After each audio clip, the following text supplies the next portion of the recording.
Assalamualaikum warahmatullahi wabarakatuh.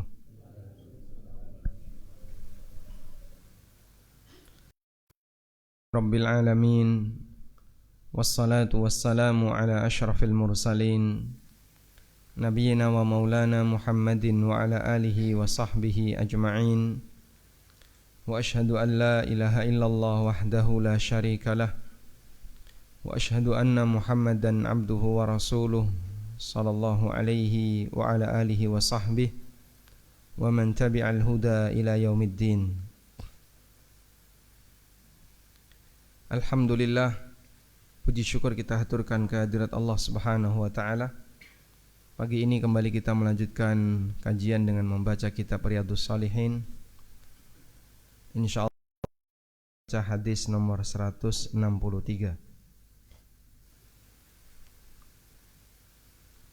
Hadis yang ke-8 dari bab menjaga amal sunnah. An Jabirin radhiyallahu anhu qala Rasulullah sallallahu alaihi wasallam. Dari sahabat Jabir radhiyallahu anhu bahwa Rasulullah sallallahu alaihi wasallam pernah bersabda, "Mathali wa mathalukum kamathali rajulin awqada nara." Perumpamaan antara aku dan kalian itu seperti orang yang menyalakan api.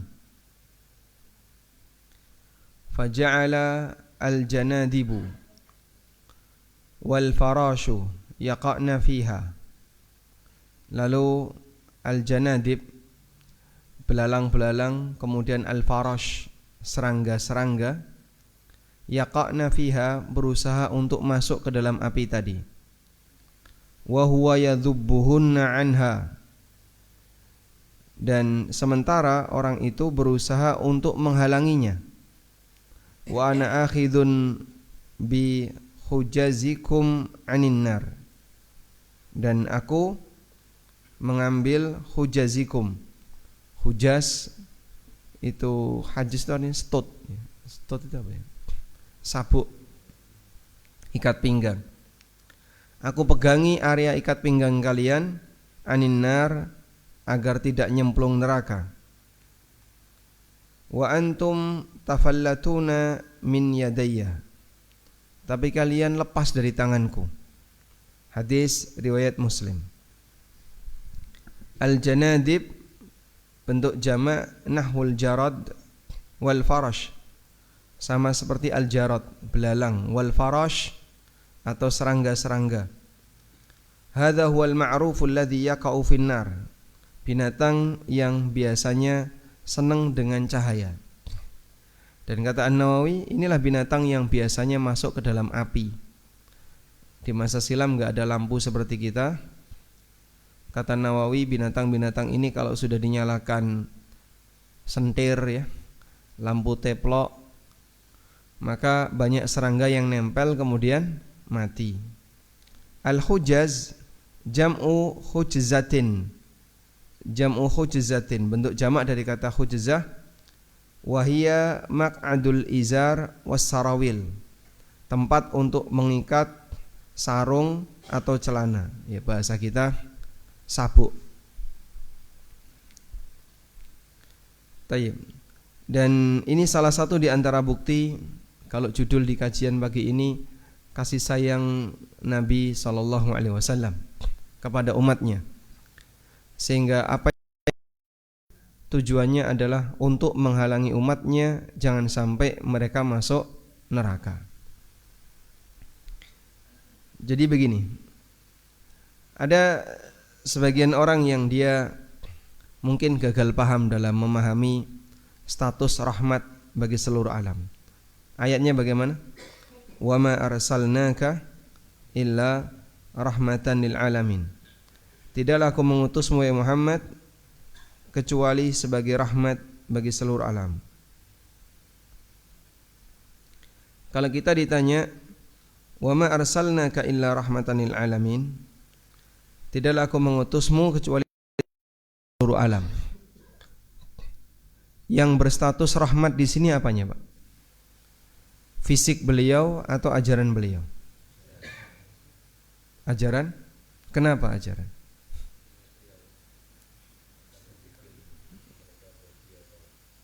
Karena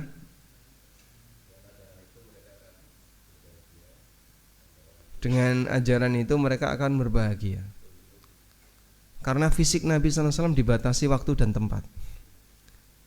Kalau rahmat itu fisik, berarti kita nggak dapat.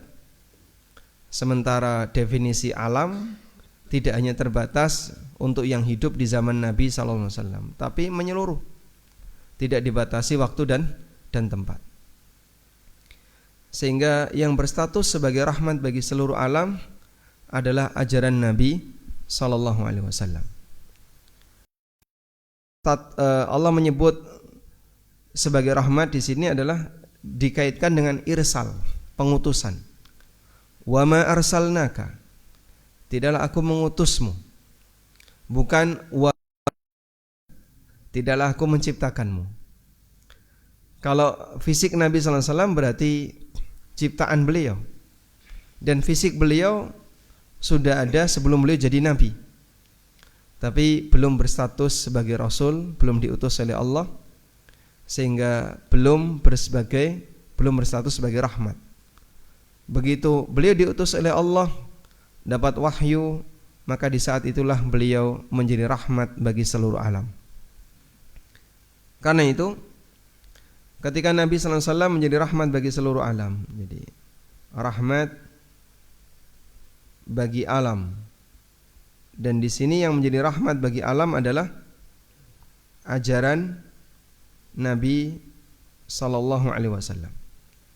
Pertanyaannya, yang berstatus sebagai rahmat yang merupakan ajaran ini isinya apa, Pak? Kenapa bisa sampai menjadi rahmat bagi seluruh alam? Berarti kan kita perlu tahu isinya apa. Apa isi dari ajaran? Isi dari ajaran itu apa? Perintah. Kemudian apa lagi? Dan larangan. Lalu apa lagi? Ancaman sama larangan ya. Aturan. Cara bagi waris seperti ini, cara dalam bermuamalah seperti ini, aturan ini, dan seterusnya. Sehingga kalau kita lihat bahwa inti dari ajaran beliau, isinya adalah adanya perintah, larangan, dan aturan yang kita sebut dengan ahkam, hukum. Nah, apakah semua manusia mereka bersedia untuk menerima perintah beliau? Kenyataannya tidak. Demikian pula banyak orang yang tidak mau meninggalkan larangan beliau. Hal yang sama juga banyak orang yang mereka meninggalkan aturan yang beliau buat.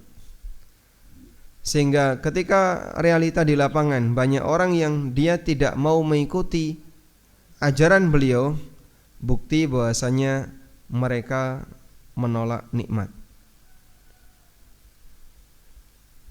Ada orang yang dia tidak mau diatur dengan aturan syariat, dengan banyak pertimbangan.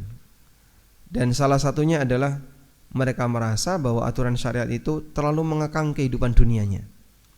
Nanti kalau saya ngikuti ini serba nggak boleh, ini nggak boleh, begitu. Sehingga ketakutan untuk belajar, atau sudah tahu tapi nggak digubris, nggak dipedulikan, atau dia ngerti bahwasanya itu dilarang tapi tetap dilanggar. Posisi itu menunjukkan bahwasanya mereka menolak nikmat. Oleh karena itu kalau kita bicara siapakah manusia yang paling banyak menerima nikmat, jawabannya siapa? Siapakah manusia yang paling banyak menerima nikmat berupa rahmat bagi seluruh alam itu? Jawabannya Nabi SAW diutus. Kemudian beliau menyampaikan risalah. Dari setiap manusia yang mendengar dari apa yang beliau sampaikan, ada yang mau menerima dan ada yang menolak. Pertanyaannya, dari manusia yang mau menerima dan menolak, siapa yang paling banyak menerima nikmat itu? Jawabannya para ulama. Karena itu para ulama disebut sebagai ahli warisnya para nabi. Sehingga yang paling banyak dapat nikmat dari syariat adalah ulama. Maka mereka disebut oleh Rasulullah SAW sebagai ahli waris para nabi. Nikmat itu bisa dirasakan ketika dipelajari. Setelah dipelajari, dia bisa mendapatkan keterangan untuk bekal hidupnya lalu diamalkan. Demikianlah para ulama Rabbani yang mereka disebut oleh Nabi SAW, wa innal ulama'a warathatul anbiya. Sesungguhnya para ulama adalah ahli warisnya para nabi. Karena ketika para ulama itu mempelajari syariat ini, kemudian dia amalkan dan dia sampaikan kepada masyarakat, pada posisi itulah mereka menjadi orang-orang yang mendapatkan jatah terbesar dari nikmat yang disediakan oleh Allah Subhanahu wa taala. Tapi di tahap awal seperti itu, banyak di antara manusia yang belum mau menerima, sehingga belajar saja enggak mau, apalagi mengamalkan. Karena itu kalau kita ingin melihat pembuktian kasih sayang Rasulullah SAW, kasih sayang Nabi SAW kepada umatnya itu buktinya apa? Pelajarilah syariat beliau, akan begitu tampak. Oh, seperti inilah kasih sayang Nabi SAW. Karena cinta itu dibuktikan dengan apa? Berbagi. Ya. We care, terus share. Sehingga Nabi SAW yang ngerti apa saja yang bermanfaat dan apa saja yang berbahaya, maka Rasulullah SAW berbagi. Tapi banyak orang yang tidak mau dikasih. Sudah disediakan, tinggal ngambil. Banyak yang tidak mau untuk menerimanya. Baik, berikutnya, urusan manusia itu ada dua. Ada urusan agama dan ada urusan dunia. Yang menjadi urusan Nabi SAW yang mana, Pak? Agama. Kalau dalam urusan dunia, apa kata beliau? Antum a'lamu bi amri dunyakum. Kalian lebih ngerti tentang urusan dunia kalian. Maka untuk urusan dunia, bagaimana cara agar orang itu hidup nyaman di dunia dengan fasilitas yang mereka bisa ciptakan, Rasulullah SAW ngasih kelonggaran. Yang penting tidak melakukan pelanggaran. Sehingga di sini manusia bebas kreasi. Tapi kalau urusan agama, disinilah Nabi SAW yang mengatur. Ini urusan Nabi SAW. Dan ini kaitannya dengan masalah akhirat yang tidak diketahui dan tidak bisa dijangkau oleh manusia. Itulah gambaran yang tadi diberikan Nabi SAW. Orang lebih senang masuk neraka, maka upaya beliau dihalangilah umatnya, ditarik ya, ikat pinggangnya sekuat tenaga. Tapi kata beliau, tafallatuna min yadayya, tapi kalian itu lepas dari tanganku, sehingga saat dipegangi dengan kenceng tetap pengen masuk. Akhirnya lepas, sementara yang dihalangi oleh beliau jumlahnya banyak sekali. Maka ada yang lepas masuk neraka, ada yang lepas lagi masuk neraka. Padahal Rasulullah SAW sudah berusaha untuk menghalanginya.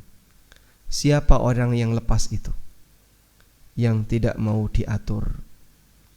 Sehingga ketika disebutkan ini enggak boleh, Pak, wah ngeyel dia. Masa kok yang ini ra entuk.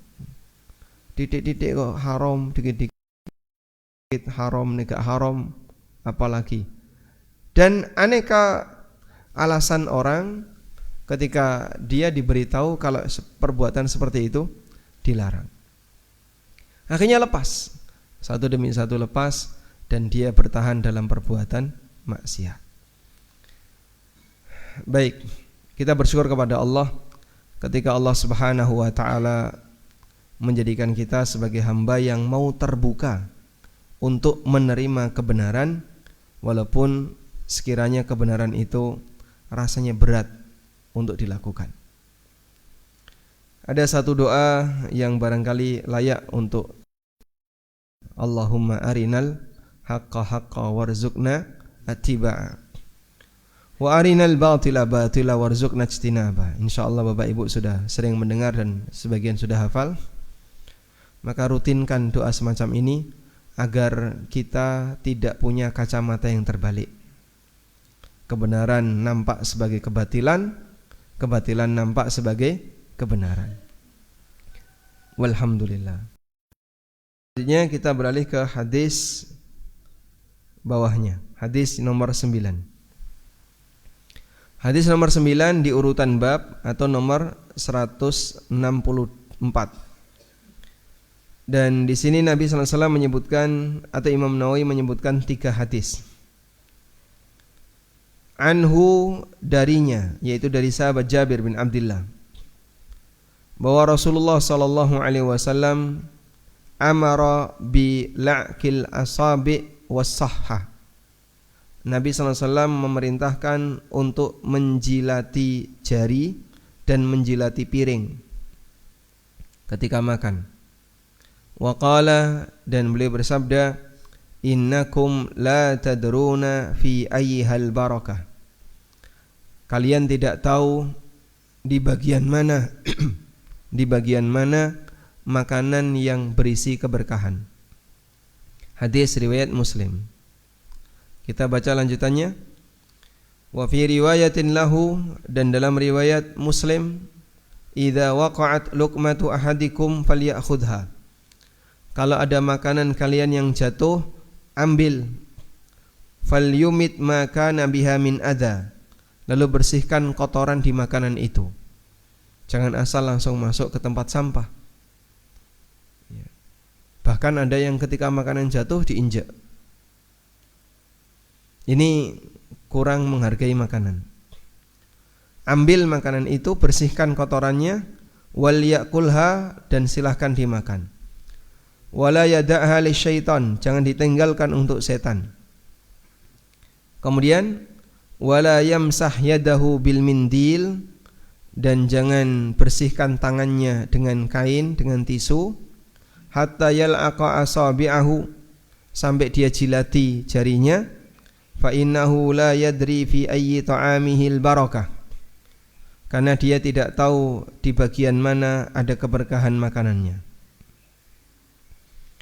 Wa fi riwayatin, dalam riwayat yang lain, inna syaitana, Nabi sallallahu alaihi wasallam bersabda, inna syaitana yahduru ahadakum, sesungguhnya setan ikut hadir bersama kalian, inda kulli syai'in min sya'nihi, di setiap urusannya. Di setiap aktivitas yang kita lakukan, setan nongkrong di situ. Sampai dia ikut nongkrong ketika kita sedang makan. Fa idza saqatat min ahadikum al-luqmatu, kalau ada makanan yang jatuh, falyumit ma kana biha min adza, maka bersihkan kotorannya, falyakulha, dan makanlah, la wala yada'ha lisyaitan, dan jangan tinggalkan untuk setan. Baik. Ujian yang pertama berkaitan dengan masalah adab makan. Kalau kita perhatikan, adab makan itu bukan sebatas masalah adab, tapi di sana ada banyak muatan. Muatan akidah, muatan masalah tawadhu, kemudian karakter, dan seterusnya. Maka belajar adab makan, kita bisa belajar banyak hal. Tidak hanya sebatas bagaimana cara makan yang rapi dan tertib. Tapi lebih dari itu, kita belajar kepribadian, kita belajar karakter, kita belajar tawadhu, kita belajar akidah, keyakinan dan seterusnya. Walaupun dari adab makan. Saya punya kawan, dia punya warung cukup besar ya, di daerah Semarang.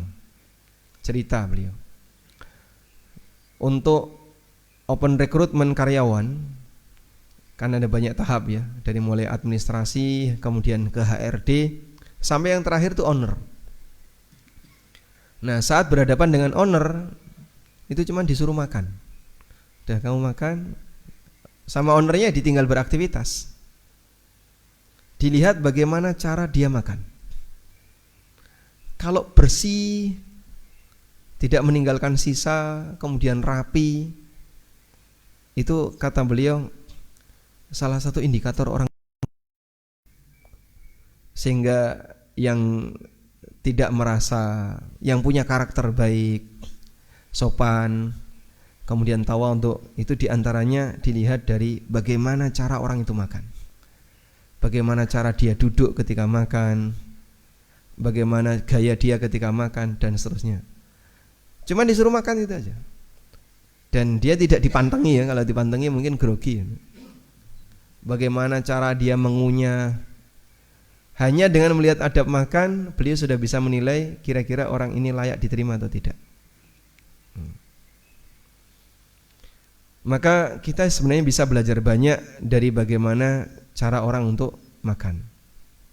Baik, sekarang coba kita lihat di sini berkaitan dengan masalah barokah, keberkahan makanan. Keberkahan makanan bisa ada pada makan yang sudah terkonsumsi, yang sudah masuk. Bisa jadi juga ada di makanan yang nempel di tangan. Bisa jadi juga ada pada makanan yang nempel di piring atau makanan yang jatuh. Nah, karena kita nggak tahu, maka Rasulullah SAW meminta makan semuanya. Sehingga yang di tangan kau makan, yang di piring kau makan, yang jatuh sekalipun bersihkan kotorannya kau makan. Dan di masa itu belum ada keramik, sehingga kalau jatuh rata-rata kemana Pak?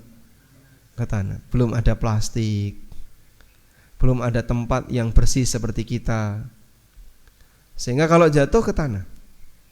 Bersihkan kotoran, silakan dimakan.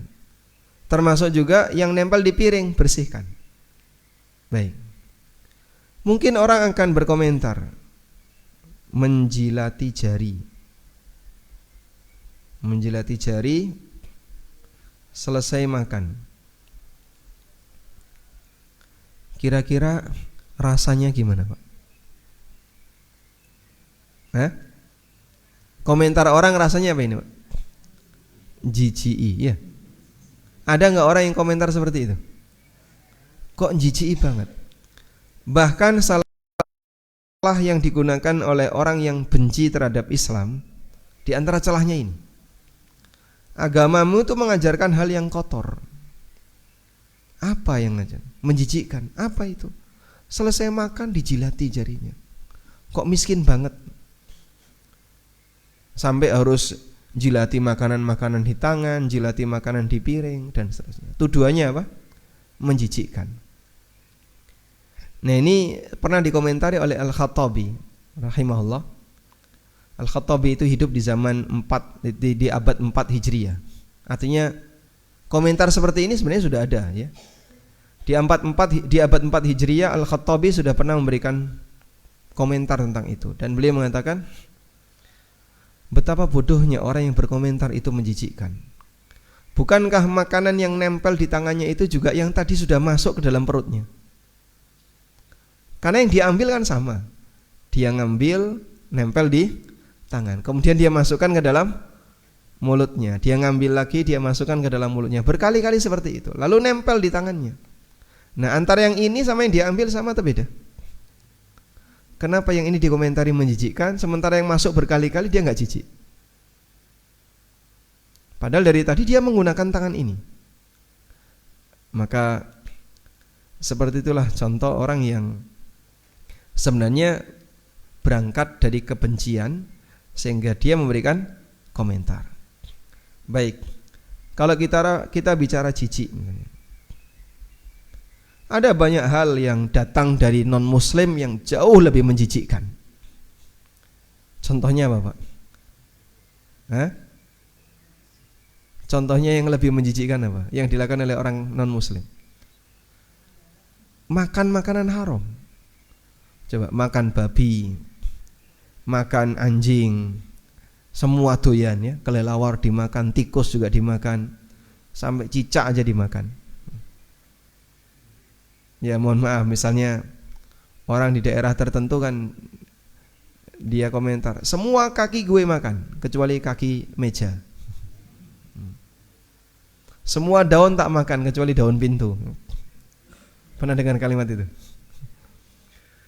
Jadi mereka yang non muslim karena nggak kenal halal haram, semua yang berdaging dimakan. Tikus dimakan, ya. Apalagi kelelawar dimakan. Coba mungkin di googling ya, lodeh kelelawar, sop kelelawar, itu ada itu. Dan itu non muslim. Bicara mana yang lebih menjijikkan, yang sana jauh lebih menakutkan makanannya dan lebih menjijikkan. Kaum muslimin diarahkan, babi haram, anjing haram, darah haram. Mereka darah ditadai, kemudian dijadikan apa? Saren, dijadikan dendeng, makan darah. Muslim enggak seperti itu. Sehingga kalau dalam urusan makan, bahasa jijik dan tidak jijik, kaum muslimin jauh lebih bersih dibandingkan non muslim. Belum lagi ya, berkaitan dengan masalah adab mereka ketika makan. Masya Allah, mereka tidak pernah memperhatikan yang namanya adab. Sehingga kalau makan kadang kecacar di mana-mana, boros dan seterusnya. Intinya bahwasanya komentar semacam ini hanya berangkat dari kebencian. Dan ini salah satu di antara contoh sejauh mana kita mau mengikuti apa yang disarankan oleh Nabi SAW, sehingga Anda bisa lihat ujian pertama setelah kita paham bahwa Nabi SAW adalah cinta kepada kita, lalu beliau ajarkan berbagai macam ajaran kepada kita. Nyatanya hanya untuk sebuah ajaran menjilati jari selesai makan, kadang kita sudah nggak mau melakukannya. Kita sudah nggak mau melakukannya. Ya tapi itu kan nggak wajib toh Pak? Iya nggak wajib. Namun ini salah satu di antara adab tawaduan Anda ketika Anda sedang mengkonsumsi makanan. Berikutnya, Rasulullah SAW tunjukkan jangan ditinggalkan untuk setan, ya, karena setan ikut makan. Wah ini kebetulan ini, tak kasih lombok semuanya. Nggak perlu dikomentari seperti itu. Ini hal yang gaib.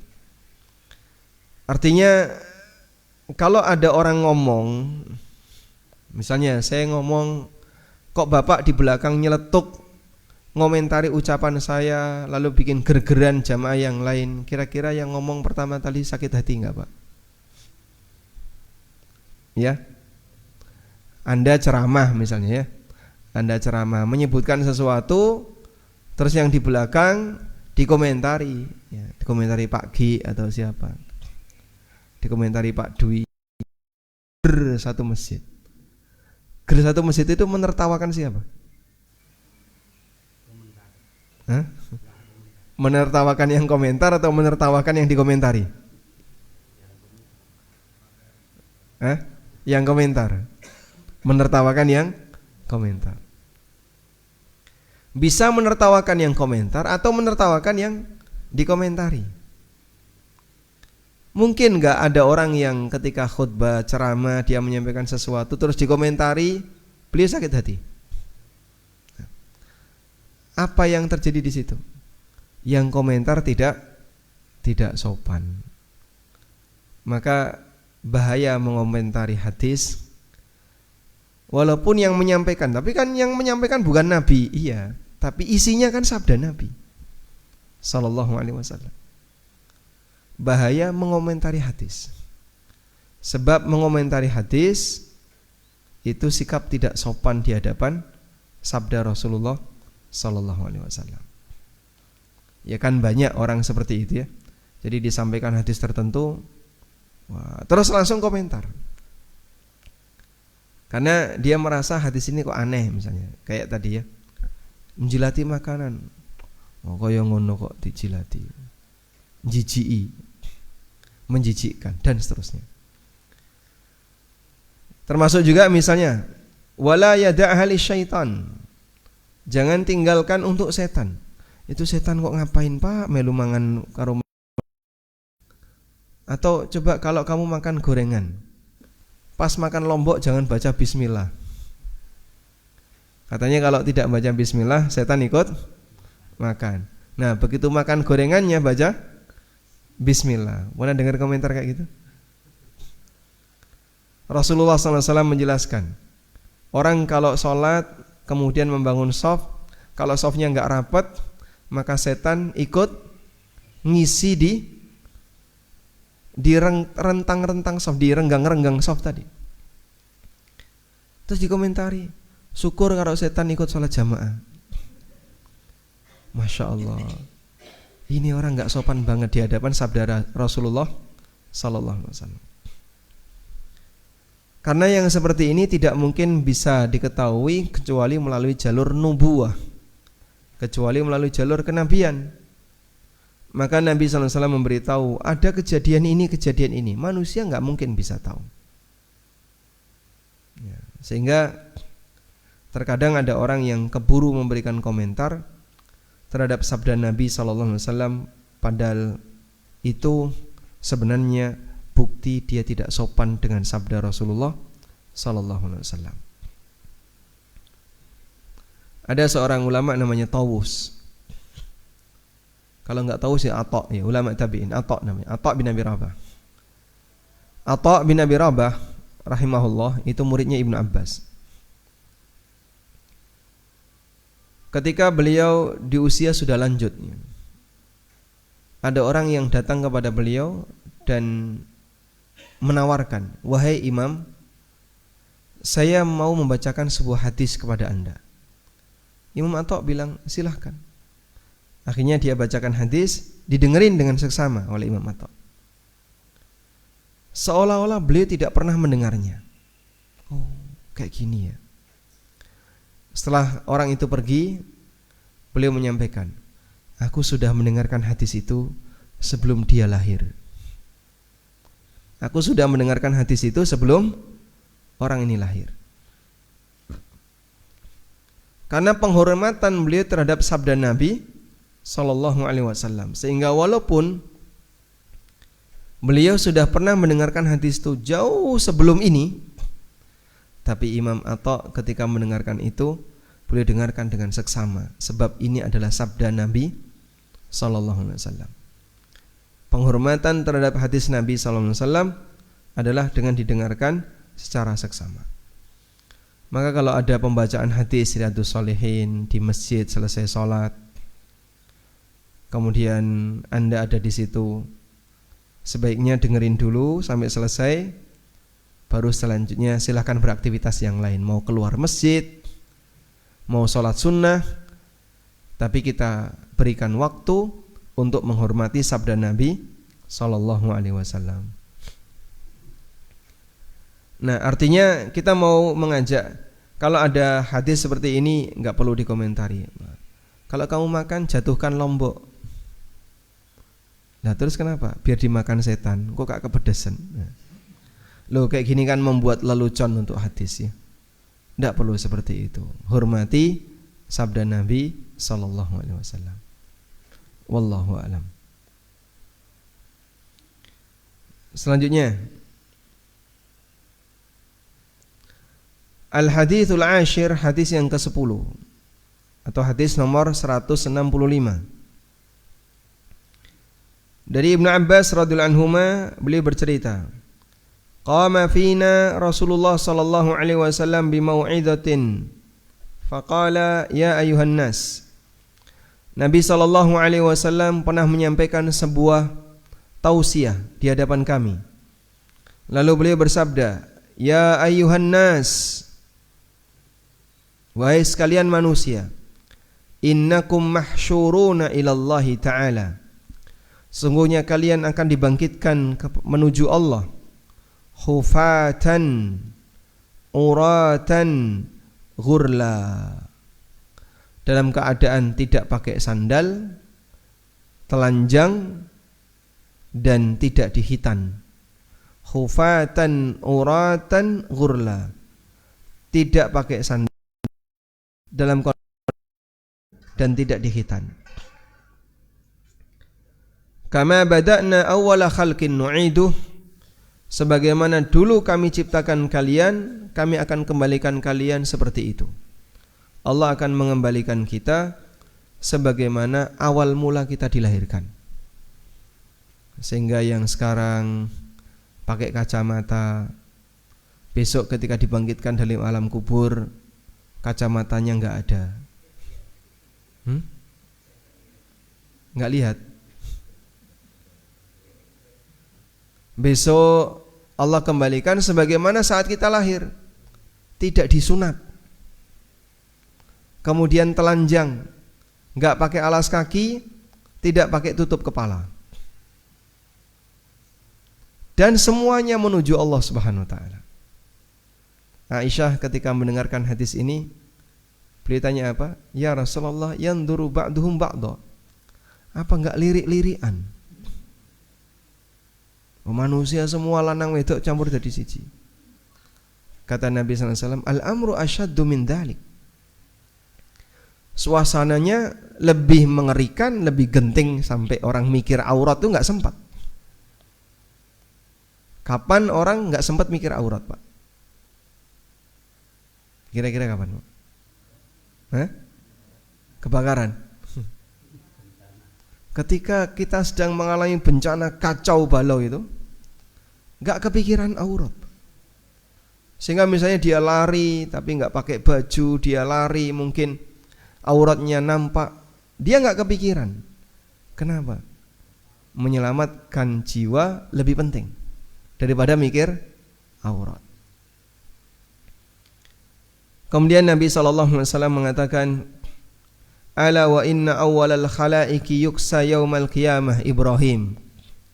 Sesungguhnya makhluk pertama yang diberi pakaian besok di hari kiamat adalah Ibrahim alaihissalam. "Ala wa innahu sayuja'u birijalin min ummati." Dan akan didatangkan beberapa orang di kalangan umatku, fayu'khadhu bihim dhatas shimal, lalu ditaruh di sebelah kiri. Fa'aqulu ya Rabbi ashabi, lalu aku panggil, "Ya Allah, itu adalah para sahabatku." Fayuqalu, kemudian dijawab, "Innaka la tadri ma ahdatsu ba'daka." Kau tidak tahu apa hal yang baru yang mereka lakukan setelah kau meninggal. Fa'aqulu kama qala al-'abdus salih, maka aku mengucapkan sebagaimana yang diucapkan seorang hamba yang saleh. Hamba yang saleh di sini siapa? Coba lihat ucapannya.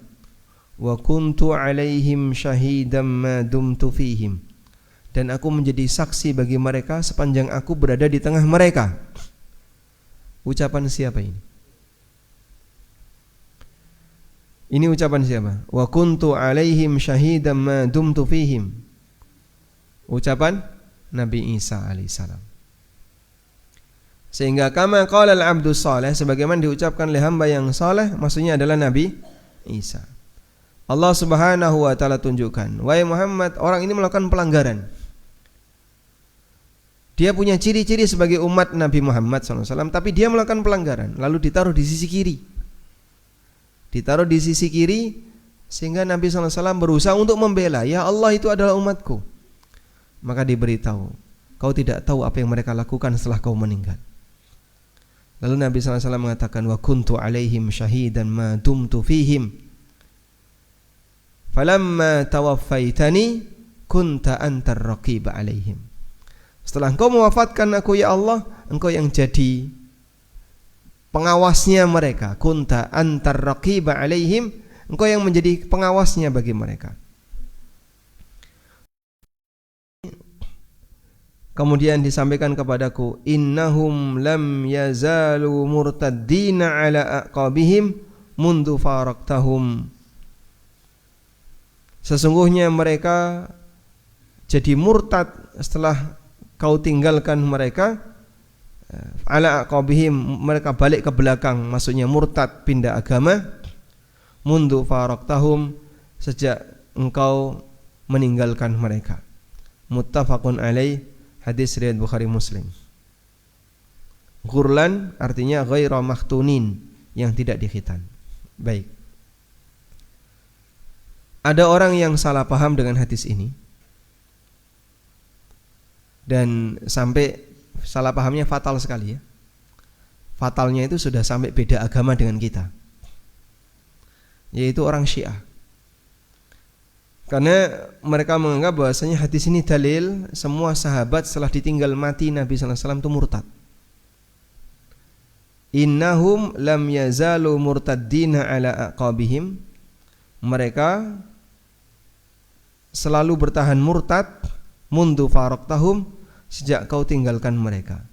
Muttafaqun alaih, hadis riwayat Bukhari Muslim. Baik. Kalau klaim mereka benar, berarti yang murtad tidak hanya sahabat, termasuk para ahlul bait yang hidup pasca Nabi sallallahu alaihi wasallam. Sehingga Ali bin Abi Thalib murtad, Fatimah juga murtad, Hasan dan Husain juga disebut murtad. Kalau kemudian mereka konsekuen dengan pernyataan bahwa para sahabat setelah ditinggal Nabi sallallahu alaihi wasallam semuanya murtad. Tapi nyatanya mereka memurtadkan para sahabat dan mereka mengkultuskan ahlul bait. Yang satu dianggap musuh, yang satu disujudi. Sujud kepada Hasan Husain, sujud kepada Ali, sujud kepada Fatimah. Tapi di saat yang sama mereka mengafirkan para sahabat yang lain. Selain ahlul bait yang tidak dikafirkan Syiah itu hanya ada beberapa. Di antaranya adalah Salman Al-Farisi, ini tidak dikafirkan orang Syiah. Yang kedua di antaranya adalah Al-Miqdad, itu tidak dikafirkan oleh orang Syiah. Selain itu dikafirkan, mulai dari Abu Bakar, Umar, Utsman dan sahabat-sahabat yang lainnya. Dan mereka beralasan dengan hadis ini. Baik, padahal yang dimaksud di sini adalah seluruh umat Nabi sallallahu alaihi wasallam sampai akhir zaman. Ada banyak di antara mereka yang meninggalkan agamanya padahal mereka sudah tahu kebenaran Islam. Itu yang dimaksud innahum lam yazalu murtaddin, mereka senantiasa murtad, meninggalkan agamanya ala aqabihim mundu faraktahum, sejak engkau tinggalkan mereka. Wallahu a'lam.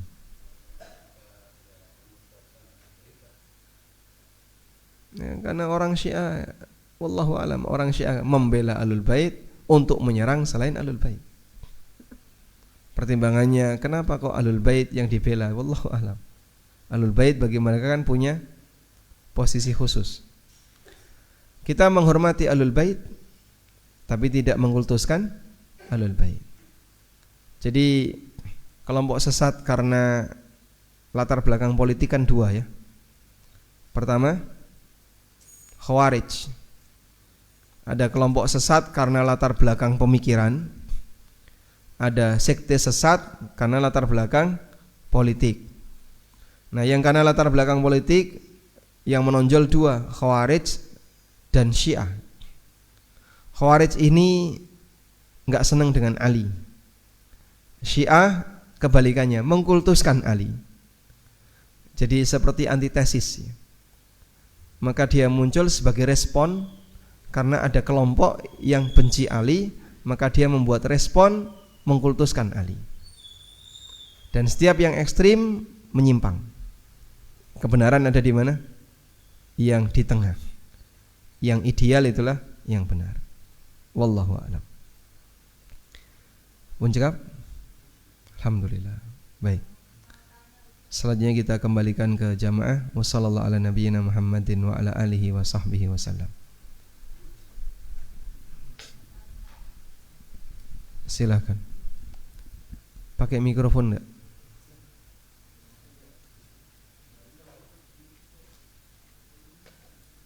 Mikrofonnya enggak bisa? Enggak bisa. Baik, silakan, boleh langsung. Waalaikumsalam warahmatullahi wabarakatuh.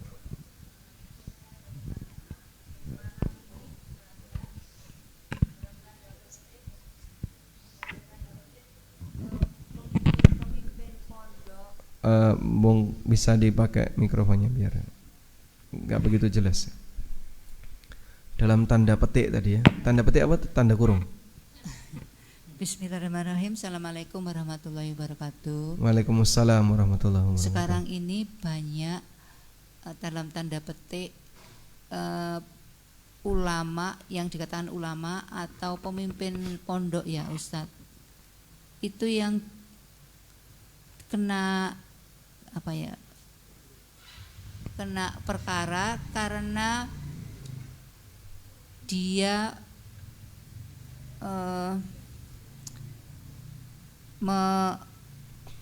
dalam tanda petik berbuat tidak baik kepada muridnya yang perempuan dan juga kadang-kadang laki-laki. Ya, pelecehan seksual. Iya, pelecehan seksual. Ya. Nah itu kan tolong ini berkaitan dengan hadis 164 ya, dan itu bagaimana begitu. Terus dikaitkan dengan juga yang makanan itu ya. Bagaimana kalau memang sengaja kalau makan itu enggak dibersihkan biar kucing itu boleh makan gitu loh. Jadi ini disisakan untuk kucing. Jadi biar enggak bersih banget gitu loh, agar kucingnya seneng gitu loh. Nah itu bagaimana gitu. Terima kasih. Assalamualaikum warahmatullahi wabarakatuh. Waalaikumsalam warahmatullahi wabarakatuh. Baik, yang pertama ya, tentang fenomena tokoh agama yang banyak menjamur, namun pelanggarannya juga banyak. Saya kira tokoh agama di tempat kita tidak lebih parah dibandingkan yang ngaku nabi palsu ya. Tidak lebih parah dibandingkan yang ngaku nabi palsu. Atau ada yang ngaku dia telepon Tuhan misalnya, sehingga ya Allah raya ini kapan? Jemua ya, terus hari rayanya Jumat. Fenomena seperti itu akan terus ada, sehingga orang memanfaatkan peran agama tapi digunakan untuk melakukan perbuatan yang berbahaya bagi kehidupan manusia. Ada yang pelanggarannya pelecehan seksual, ada yang pelanggarannya apalagi pengkhianatan terhadap dana masyarakat, penggelapan dana umat. Ada yang pelanggarannya ngaku nabi, ada yang pelanggarannya ngaku Jibril dan seterusnya. Ya, seperti itulah manusia.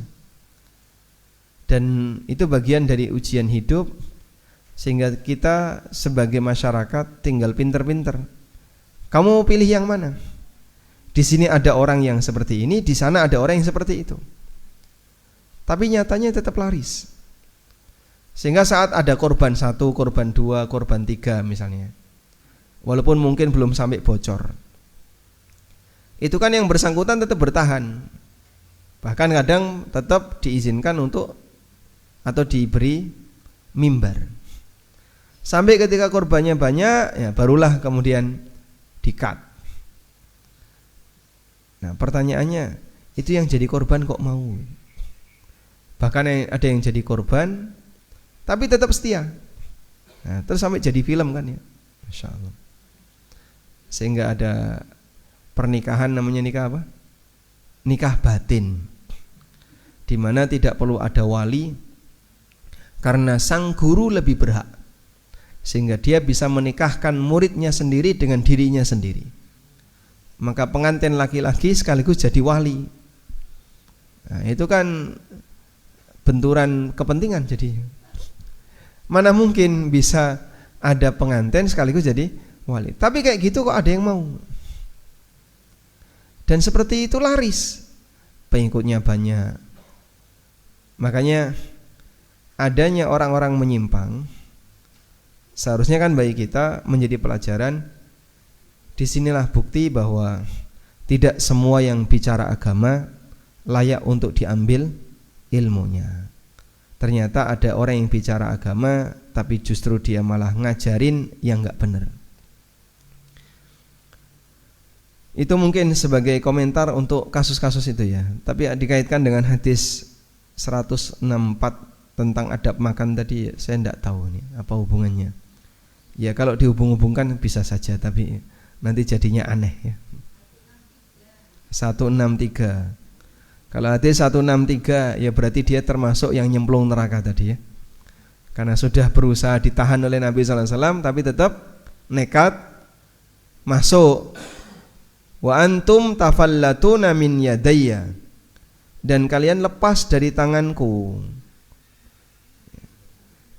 Loh, katanya ulama itu ahli waris para nabi. Menurut Bapak Ibu, yang melakukan pelecehan seksual itu layak nggak disebut ulama? Ya tidak. Berarti kan dia bukan ulama. Ulama Rabbani, alim Rabbani, ya kita sudah bisa menilai dia yang belajar dan dia komitmen dengan ilmu yang dia pelajari dan dia ajarkan kepada masyarakat sesuai dengan apa yang dia pelajari. Itulah alim Rabbani.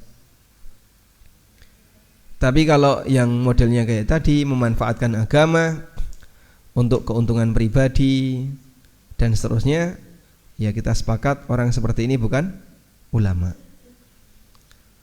Kemudian yang kedua apa tadi?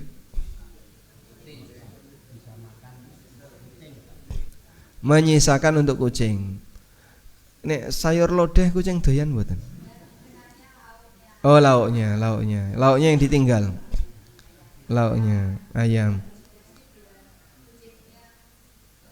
Ya, berarti nasinya habis, tinggal sisa ayamnya.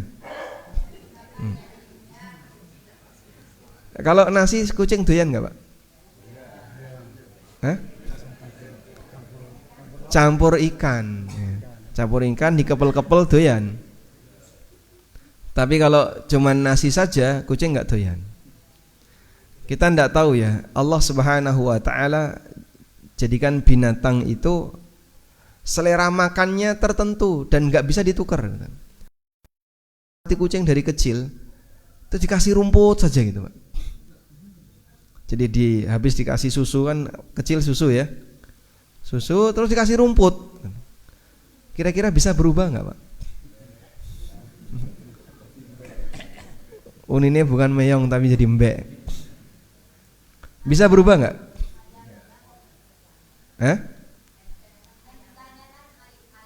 Enggak, saya bicara yang lain. Kuasa Allah ya. Allah Subhanahu Wa Taala menciptakan makhluk seperti ini, makanannya hanya ini. Dikasih yang lain nggak doyan. Walaupun dirawat dari kecil misalnya, terus dikasih rumput, diblenderkan rumput misalnya, tetap nggak doyan dia. Masya Allah. Baik, boleh nggak ngasih makan kucing dengan sisa makanan? Silahkan. Sebagaimana kita boleh ngasih makan kucing dengan makanan baru. Jangan habis goreng ikan kasih satu ke kucing, silahkan. Dan ketika orang merawati binatang piaraan, dia punya kewajiban nanggung nafkahnya ya. Makanya para ulama mengatakan ada 3 sebab nafkah itu wajib: pernikahan, nasab, kepemilikan. Pernikahan itu istri, nasab itu anak orang tua, kepemilikan itu binatang piaraan.